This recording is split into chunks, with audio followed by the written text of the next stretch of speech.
What if I told you the world's most iconic watch didn't start in Switzerland? Rolex, a name linked to presidents, athletes, and billionaires, was born out of pure obsession, not inheritance. This is the story of how Rolex transformed from a small watchmaker to a global symbol of power and prestige. Humble beginnings. It started in 1905. A 24-year-old visionary named Hans Wilsdorf founded a company in London not to build watches, but to distribute them. He had one bold idea. Wristwatches could be more than jewelry. They could be precise instruments. At that time, people viewed wristwatches as feminine, delicate, and unreliable. But Hans believed he could change that. The name Rolex. The name Rolex had no particular meaning. Hans sought something short, memorable, and easy to say in any language. He said, "I tried combining the letters of the alphabet in every possible way." Then one morning, while riding a horse-drawn bus in London, a genie whispered "Rolex" in my ear. Innovations that changed everything. Rolex didn't invent the watch, but it perfected what a watch could be. In 1910, Rolex became the first wristwatch to earn a Swiss certificate of chronometric precision. In 1926, it created the Oyster case, the world's first waterproof wristwatch.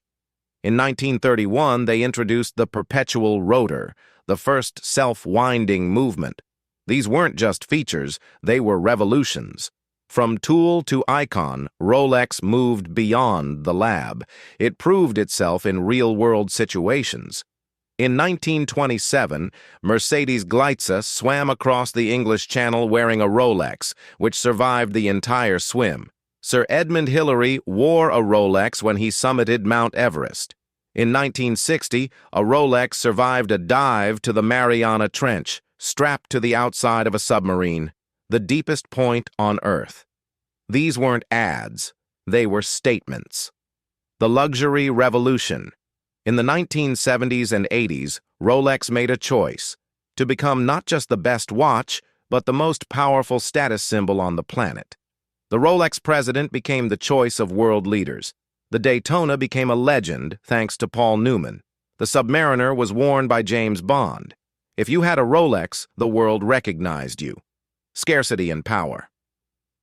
Today, Rolex makes over 1 million watches a year and still can't meet demand. Why?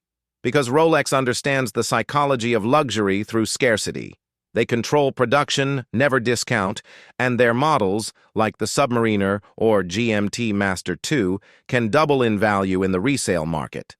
From a small shop in London to the wrist of billionaires, Rolex didn't just create a watch. It built a mindset, discipline, precision, power.